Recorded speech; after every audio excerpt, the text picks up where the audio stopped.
tomorrow when there's nobody to talk to, you'll be all peppy and fun. Yeah, right. Does Walking Dead feel kind of like a lifetime away to you now? How does it feel? I don't know. I think the Walker Stalker and honestly the community that surrounds us helps you and kind of keeps you in this wonderful place of like the familiarity of the show.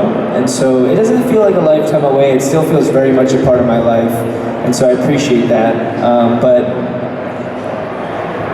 life is definitely different. Yeah. With your dad. And yeah, a lot of stuff going on. And a lot of stuff. Well, that's what, I mean, I think it must be for you kind of like, and correct me if I'm wrong, but you love the character, you love having been a part of the show, and also you don't want to be only identified with that role, you want to move on and do other things. So how do you reconcile that? Sure. I mean, it's like this. It's like, I think everyone, I can't say everyone, at least I do. I really like finishing things because I rarely finish things. And like, I have so many books that I've read like halfway through, or movies that I've seen a quarter of the way, or games that I start and I never finish. But there's something super incredible about like closing the book and then being like done, you know? And so for Walking Dead, that's it for me, is I know I'll probably be remembered in part by that show for probably the rest of my life. But I really love the fact that I can just seal it and say like, that's finished. That's really satisfying. Cool. Yeah, super satisfying. What game, this is silly, but what games have you finished and just felt really good that you finished? What games haven't I finished? Have I finished? I finished all the Last of Us stuff. So good. Yeah, but you have to finish that or else it's not worth it. I can tell you all the games I didn't finish. Have you played Resident Evil 2? Not that I finished Resident Evil 3, 4, and 5. Yeah, those are fun. Well, there's a new one. You know Resident Evil 2 Remake? Oh, they remade that? It's amazing. Is it really? Best zombie game ever. What is it out for? PlayStation 4 and Xbox. Man. I don't have time for games. I haven't finished any of the what is that thing called now that I'm blanking? Red Dead Redemption? No, Red Dead. Who finishes Red Dead? Who finished that? I heard 20% of the people who play it. Really? That's not even finishable, is it? But anyway, any difficult game I haven't finished. I'm in the same boat. I want to get to your guys' questions. I'm sure you have a lot of Walking Dead questions, but I want to ask you a little bit first about some of the things that you've been doing since The Walking Dead. I recently saw Burning. Oh, you did? The other day. Thanks. Anybody seen that? Burning? Only a few. Thank you. It's so good. It's won tons of awards. I call it an existential psychological mystery thriller / character study. That's it. And can you just tell us a little bit about it? Yeah, Burning. I got to work with one of my favorite directors of all time, director Lee Chang-dong, who is a Korean filmmaker, very humanist filmmaker, and it was a wonderful experience. But very quickly, the story is based off a Murakami short story about a young man who is an aspiring writer who falls in love with this girl that comes mysteriously into his life. And then all of a sudden, a character I play named Ben shows up and makes it strange. So. It's very ambiguous. Yeah. And you don't know, who is this guy? Like, what's he doing with her? And you don't know, I don't want to get too much into it for spoilers, but just that you're not sure if he's a good guy or not. And so I wondered, how do you play the role? Do you know exactly what he is? And how do you play a role where you kind of want to convey that it could be different things at once? I knew who he was because I made a choice for him. And with writing that line, you know, that's expert directing, you know, that's just really incredible directing. But then on top of that, how you play that is, I think you operate from a very sincere place as often as you can. I don't think you had to make a choice then to be true to it. But I don't think Ben is insincere. I don't think he's insincere, so that's kind of the part that's probably the most disturbing, is like everything he's doing is very sincere, so you can kind of take it whichever way you want to. Is he a sincere psychopath? I'm interested, Twilight Zone, Jordan Peele's Twilight Zone starts tomorrow, I think. Yeah. You're in the 4th episode. Can you tell us anything about that? No. I really can't. Basically, I can tell you it's set in Eagle-Lac, Alaska, a small post in a highway patrol office and police station. And I play somebody that comes to visit that police station on Christmas and makes it strange as well. There's a theme. Is that in a month? About when it comes out? I think so, yeah. I just make things strange. Like anyway. Do that? I don't know. I guess that's just what I do when I appear places. I probably made this strange. So, sorry. Is there a certain kind of role that you want to play, or do you want to play varying things? What do you want to do the most? I don't know. I think I'm just open to anything, and I'm open to whatever comes my way. I've been very fortunate that I've been kind of parsing through these days very different types of roles. So I'm just going to the things that I feel say something, or at the least say something that I want to say. That's my only real parameter. 2 more, and then I'll get to you guys. So you rapped Voltron, or Voltron rapped anyway. That was surprising to see you. Was that like a childhood thing of yours? Yeah, I mean, to be a voice in an animated anything is like the coolest thing. So that was really a dream come true. But then also being able to play like the guy that yells for Voltron is also really dope. And it was really fun to play Keith. Do you imagine yourself in the whole thing? Cockpit? Yeah. Oh, you should see me when I'm recording. I have my hand on this like imaginary shifter that doesn't exist. I'm glad people don't film me while I'm recording because I look very stupid. They really should. And then last, I read that they're going to produce an Invincible cartoon, which is, well, why don't you talk about what that is? Oh yeah, Robert Kirkman is now making an animated show of his amazing comic book run called Invincible. That will come out on Amazon, I think later next year. Sweet. And there's that's got a pretty cool cast. Yeah, it's got a great cast. Mark Hamill, Sandra Oh, J.K. Simmons, Zazie Beetz. You're the lead. Robert. Yeah. Is that a for sure thing? It's going to be a whole season? Yes, I mean, hopefully many seasons. Yeah. Great. I can't wait for that. Okay, let's get to you guys. Hi, over here. What's your name? Hi, I'm Lily, and I'd like to ask, when you were dying, what did you mean when you said to Maggie, "I'll find you"? I think this might be disturbing, but I think how I tried to play it was getting hit took Glenn back to his last memory, his last like really intense memory of Maggie, and he kind of was gone by then. So that's kind of where he was talking from. Discombobulation. Yeah, kind of around the time when he was looking for Maggie when they were split up before Terminus. Were you thinking he met in the afterlife? That too. I mean, it's kind of supposed to say all those things.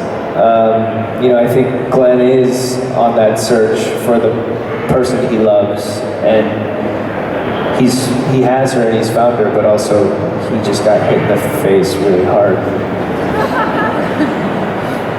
So. Thank you. Yeah.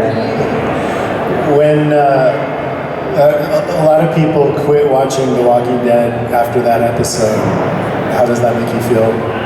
I don't know. It's like one of those like thank you.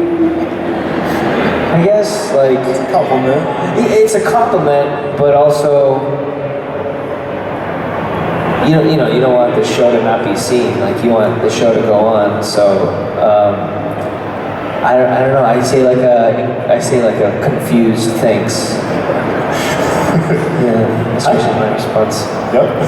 Hi, my name is Chelsea, and I'd just like to ask, with Maggie gone at the moment in this season, and she left Jesus in charge, and he's now died, and then Tara died last week, how do you think Maggie's going to feel if she actually returns? If who dies? No, if Maggie returns to The Walking Dead, Do you know? Jesus Do you know and what's Tara. going on? I'll be honest with you, I haven't seen. How do you think she's going to feel if she comes back and knows that the two people that she left in charge have been killed? Okay, I can guess. I'll be honest with you, I haven't seen since the end of season 7. Not because I don't like the show, but because I get all the information from my friends who are on the show. So I have like early access. But I don't know how she would respond. I imagine she's always been badass, so she'll just step up to whatever challenge is in her way. So Maggie will be fine. What did you think of all that stuff with Lauren Cohan leaving, but still being alive and the contract? I don't know how much you want to talk about that, but Oh yeah, I don't want to talk Whiskey about Cavalier. that. Yeah. That's none of my business. all right, Yeah. all right, cool. I can respect that. Over here, hey. Hi, my name's Grace, and I was just wondering how you feel about the fact that Judith and Carl are now friends with Negan. What? I don't know. Things change. People change. That's life. But I'll talk to them later. Thanks. Hello?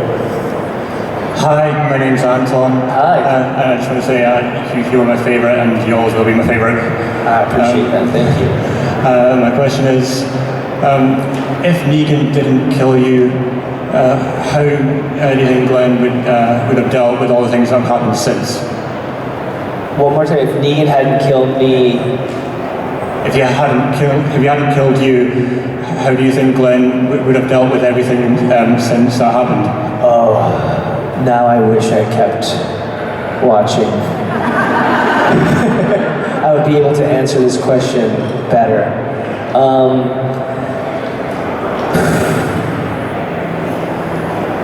I don't know. Glenn's also pretty tough and resilient. I feel like he also steps up to most challenges. And maybe together with him and Maggie together, they would have done some pretty badass stuff. But he's dead. That's that. Sorry. I appreciate you though, thank you. How was it to film that? There was that kind of a dream scene, right? Where you're all around the Oh, table. yeah.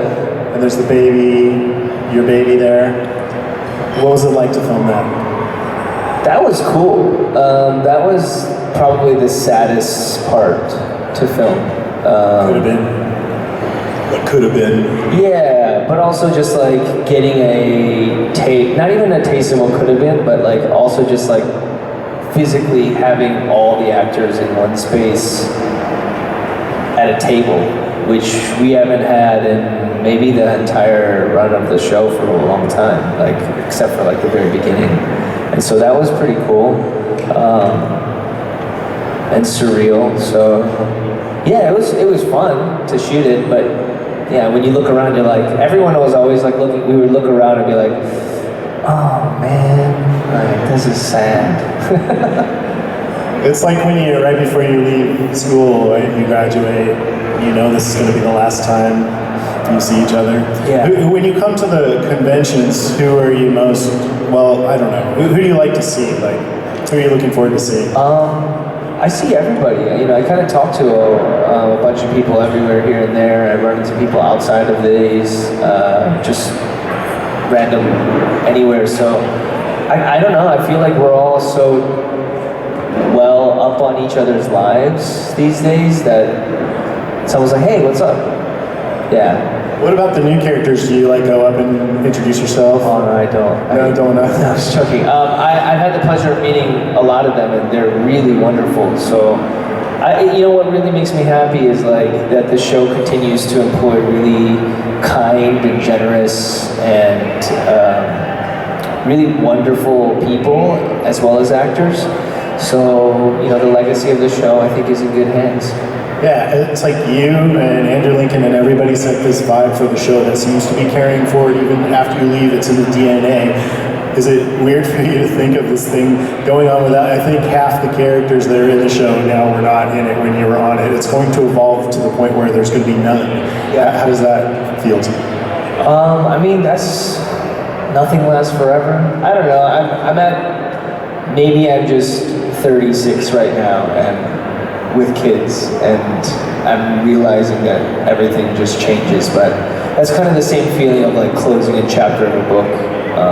Just knowing that things are not permanent and a new set of people will take over the show and be a part of the show, and it'll mean something new to a whole generation of kids that watch something from here on out. So, you know, it's cool. Hi. Hi Stephen, Hi. Still miss you. Thank you.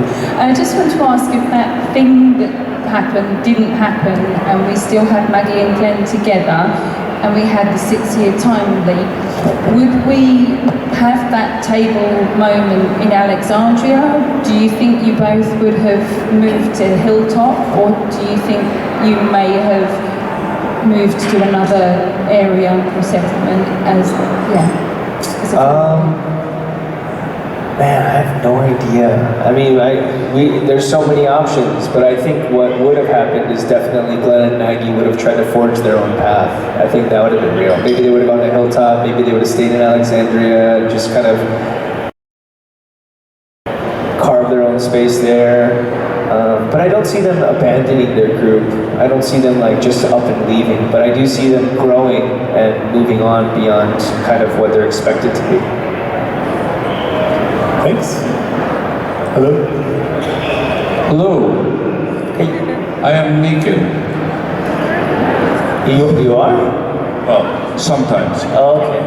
Anyway, to quote the big man, I will shut that shit down, no exceptions. Would you agree Daryl got Glenn killed? No. I think nobody would have just sat there and taken all of that, whoever it was. So, I don't know, it seems like you can't even blame anything, it's just what happened. I blame Daryl. I'll call Norman now, you guys can handle it. Thank you. Thank you. Hello?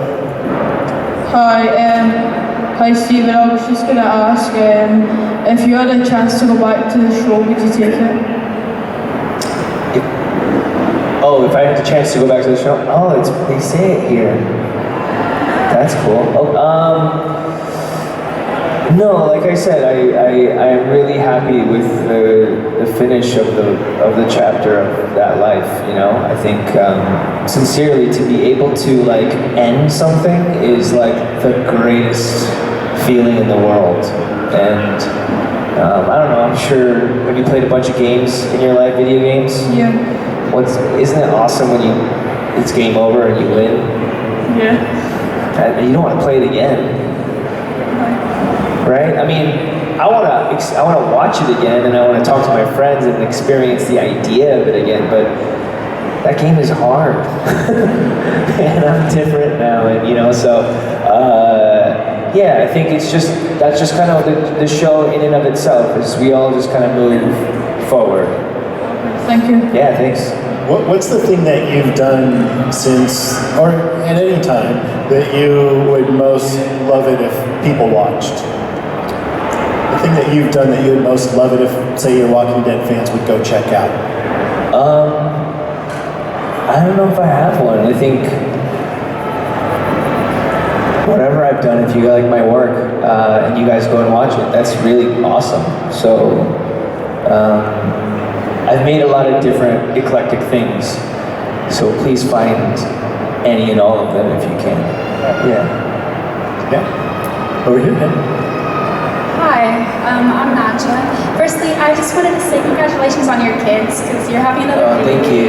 And yeah, I love Voltron like so much, and you've seemed very excited about being able to voice characters. So I wanted to know what your favorite difference between actually physically playing a character and voicing a character is.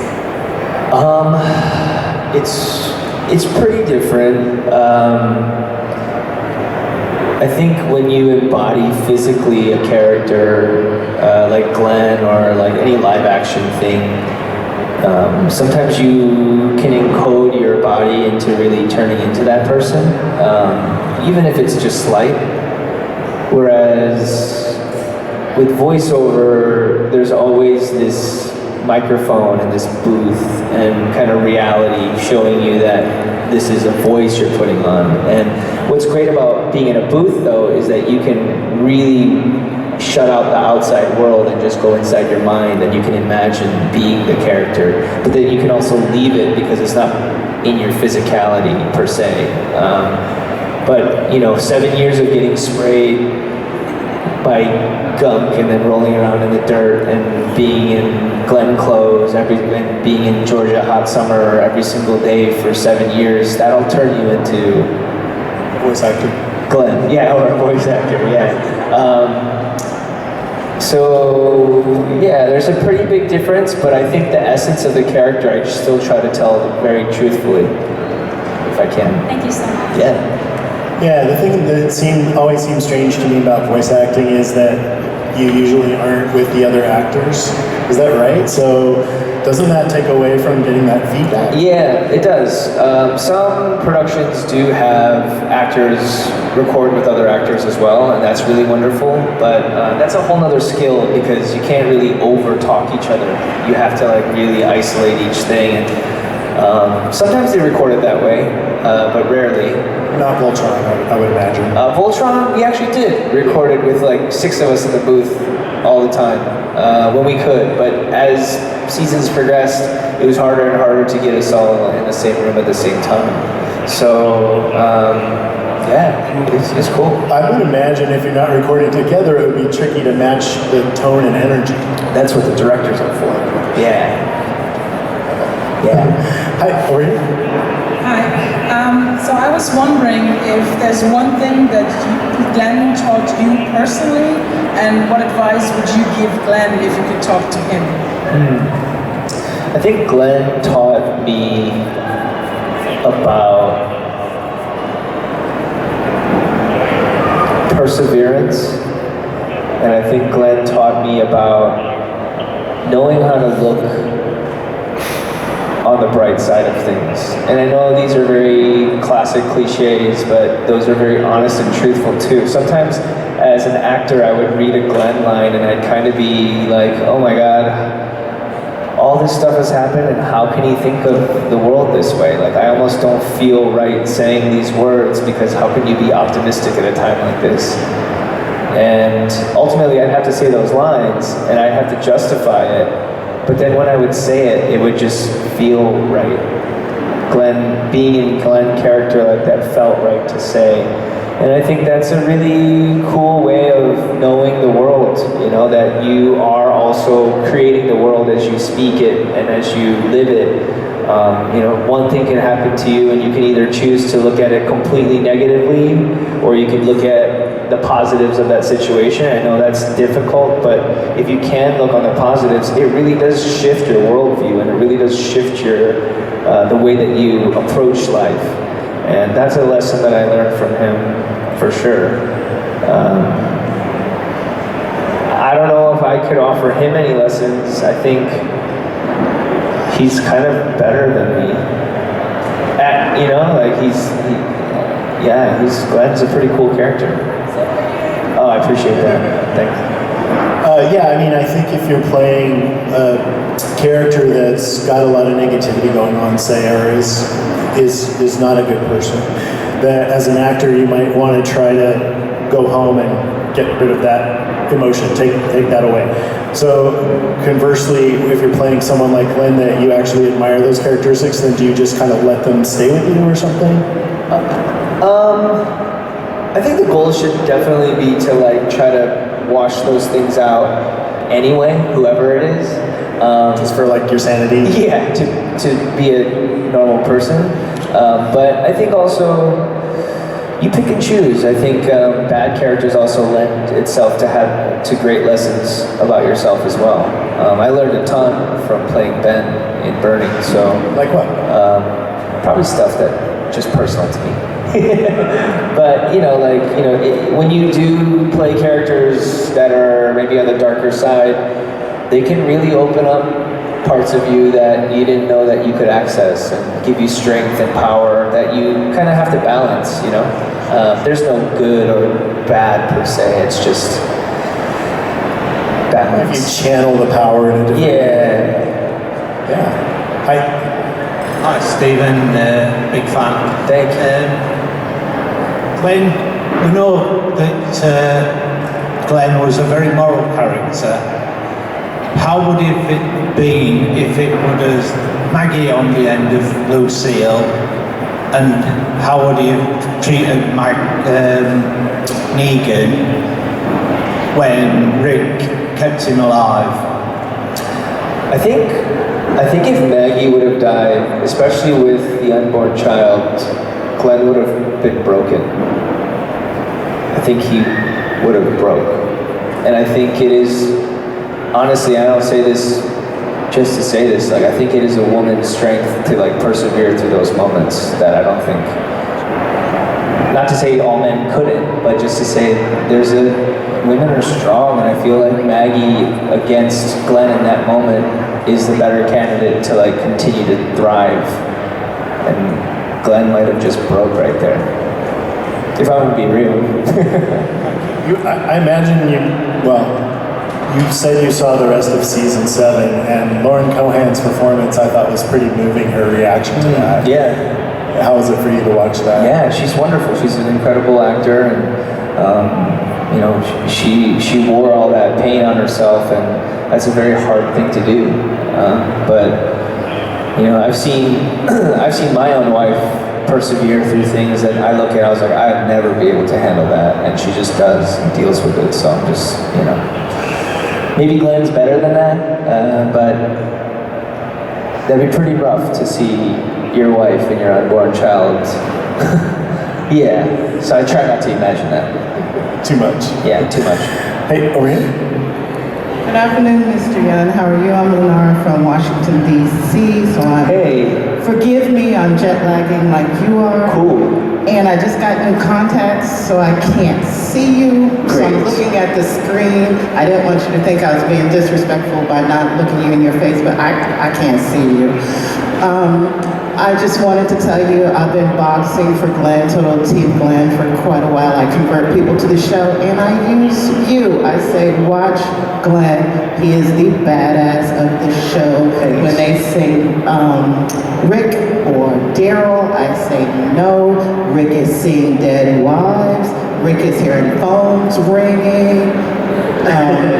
Daryl can punk out sometimes. Morgan is putting sticks in the ground, talking about clear, all while Glenn is first in, volunteer, never lost his mind, family man, kept it together, and that's what I be telling people all the time. That's cool. That you are the badass of the show. Oh, I appreciate that. Anyway, to my question with Nicholas. Again, it's a very moral character, like everyone has been saying, but I do wonder, do you think the way they wrote the character, do you think that even Glenn was happy that Nicholas was gone because he was just not redemptive? He to me, was like your antithesis on the show, like the coward and all of that. Do you think he would have tried to redeem Nicholas, or was he relieved? I think the connection of Glenn to Nicholas was except Glenn somehow found a way to overcome those things. And so the heart that he had for Nicholas was, it started at first as this like reflection back of Glenn that he didn't want to face, and he was just like, oh, those types of people I don't like, and I don't like those people. But I think Glenn started to understand and forgive himself for having a moment that Nicholas had. I think season 3, Glenn froze up behind that dumpster, actually. Oh, shoot. Cool, I didn't get that. I didn't put that together. Oh, shoot. But yeah, I think when they were coming out after that duel, that like standoff that they had with Random Traveler, with Herschel and Rick and Glenn when they're at that bar, Glenn freezes up. And he freezes up because he admits that for the first time he has something to lose in Maggie.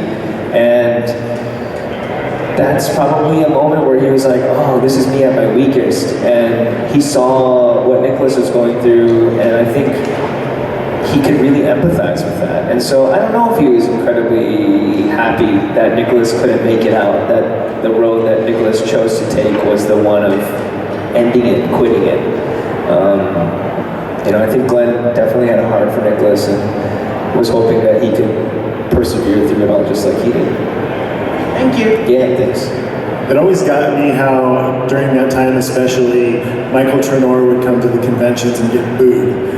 And he's such an awesome guy, right? Yeah. I mean, what are your thoughts about people mixing up actors with characters? I mean, I get it. But,